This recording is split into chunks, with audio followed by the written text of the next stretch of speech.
Hello my dear student, welcome to my channel Educare institute. आज के हमारे topic होच्छे देखो क्लास 10 दशम श्रेणी लम्ब बृत्ताकार शंकु।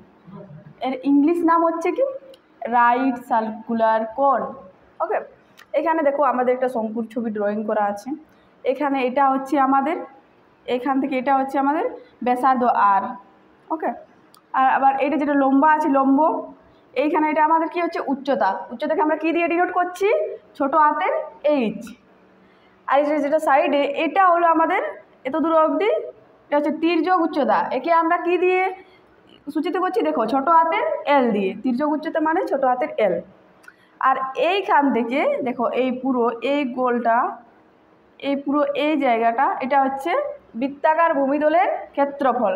শঙ্কুর বৃত্তাকার ভূমিতলের ক্ষেত্রফল দেখো এটা হচ্ছে আমাদের পাই আর স্কোয়ার বর্গ একক। ওকে, এরপর দেখো আজকের আমাদের আলোচ্য বিষয় কি হচ্ছে লম্ব বৃত্তাকার শঙ্কুর প্রয়োজনীয় সমস্ত সূত্রসমূহ।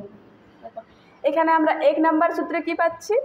লম্ব বৃত্তাকার শঙ্কুর বক্রতলের ক্ষেত্রফল। বক্রতলের ক্ষেত্রফল দেখো এই তো লম্ব বৃত্তাকার শঙ্কুর বক্রতল কোনটা? এটা বক্রতলটা পুরা, এটা বক্রতলের ক্ষেত্রফল।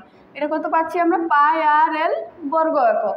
ওকে, দ্বিতীয় নাম্বার সূত্র আছে আমাদের ভূমির ক্ষেত্রফল। ভূমির ক্ষেত্রফল সমান পাই আর স্কোয়ার বর্গ একক। ভূমির ক্ষেত্রফল কোনটা? এই যে এই জায়গাটা পুরো গোলাকার অংশটা, এটা হচ্ছে ভূমির ক্ষেত্রফল। এটা হচ্ছে পাই আর স্কোয়ার বর্গ একক। এখানে 3 নম্বর সূত্র দেখো আমাদের চলে এসেছে সমগ্র তলের ক্ষেত্রফল শঙ্কুর। শঙ্কুর সমগ্র তলের ক্ষেত্রফল সমান কি? দেখো শঙ্কুর ভূমির ক্ষেত্রফল, ভূমির ক্ষেত্রফল প্লাস শঙ্কুর বক্রতলের ক্ষেত্রফল। শঙ্কুর বক্রতলের ক্ষেত্রফল এই জায়গাটা। এখানে ভূমির ক্ষেত্রফল আমরা কত পেয়েছি? পাই আর স্কোয়ার, এখানে দেখতেই পাচ্ছ, প্লাস শঙ্কুর বক্রতলের ক্ষেত্রফল কত? এখানে দেখো পাই আর এল বর্গ একক, এখানে পাই আর এল। ওকে, এখানে এই জায়গা থেকে আমরা পাই আর এখানেও আছে পাই আর কমন নিচ্ছি, এখানে বাঁচলো আমাদের আর প্লাস ছোটো হাতের এল। তো আমরা শঙ্কুর সমগ্রতলের ক্ষেত্রফল সমান কী পেলাম? পাই আর ইন্টু আর প্লাস এল বর্গ একক। ওকে, পর দেখো আমরা কী পাচ্ছি? শঙ্কুর উচ্চতা। শঙ্কুর উচ্চতা কি? √অফ তির্যক উচ্চতা স্কোয়ার মাইনাস ব্যাসার্ধ স্কোয়ার। এখানে তির্যক উচ্চতা কোনটা আমাদের? এটা এল, আর এটা আর এটা এইচ। এইচ সমান আমরা কী পাচ্ছি? দেখো পিথাগোরাসের উপপাদ্য অনুসারে দেখো এটা কী হয়, এখানে যদি আমরা এটা বার করি লম্বটা, তাহলে কী হয়?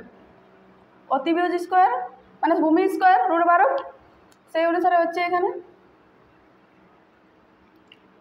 দেখো আমরা পাই কি লম্ব স্কোয়ার প্লাস ভূমি স্কোয়ার সমান অতিভুজ স্কোয়ার লম্ব এইচ স্কোয়ার প্লাস ভূমি আর স্কোয়ার সমান কি পাই? এল স্কোয়ার পিথাগোরাসের উপপাদ্য অনুসারে। তারপর সূত্র অনুসারে দেখো এইখানে আমাদের এইচ বার করতে হচ্ছে শঙ্কুর উচ্চতা, এই জায়গাটা আমাদের বার করতে হচ্ছে। এইচ সমান কী পাচ্ছি? এইটা দেখো এল স্কোয়ার ওইদিকে আছে, আর স্কোয়ার ওইদিকে নিয়ে যাচ্ছি, তার জন্য মাইনাস, আর এই এইচের স্কোয়ারটা ওইদিকে চলে গেলে √। তাই আমরা এখানে পেয়ে গেলাম শঙ্কুর উচ্চতা সমান √12 তির্যক উচ্চতা স্কোয়ার মাইনাস ব্যাসার্ধ স্কোয়ার। ওকে, এরপর দেখো এখানে আমাদের শঙ্কুর আয়তন। শঙ্কুতে ধরো এখানে শঙ্কুর জল ভর্তি আছে। এখানে যখন আমরা প্রথমবার জলটা ঢেলে দিলাম চোঙের মধ্যে, তখন আমাদের 1/3 অংশ ভর্তি হচ্ছে চোঙটা। আবার দ্বিতীয়বার যখন আমরা জল ঢেলে দিলাম এখানে, তখন হচ্ছে আমাদের 2/3 অংশ ভর্তি। আবার তৃতীয়বার যখন শঙ্কুর জল পুরো এখানে ঢেলে দিলাম, তখন আমাদের সম্পূর্ণ ভর্তি হয়ে যাচ্ছে চোঙটা। তো আমরা জানি চোঙের আয়তন সমান কি জানি? পাই আর স্কোয়ার এইচ ঘন একক। তো এইখানে দেখো এখান থেকে আমাদের বলতে পারি শঙ্কুর আয়তন আমাদের চোঙের আয়তনের 1/3 অংশের সঙ্গে সমান। তো এখানে দেখো তাই আমরা শঙ্কুর আয়তন কত পেলাম? 1/3 পাই আর স্কোয়ার এইচ ঘন একক। ওকে, ঠিক আছে, আজকে এই পর্যন্তই আমাদের এই ভিডিওতে। তোমরা চ্যানেলটি প্লিজ লাইক করে দিও অ্যান্ড সাবস্ক্রাইব করে দিও। পরে আমরা খুব তাড়াতাড়ি শঙ্কুর অঙ্কগুলো সমাধান করব। ওকে।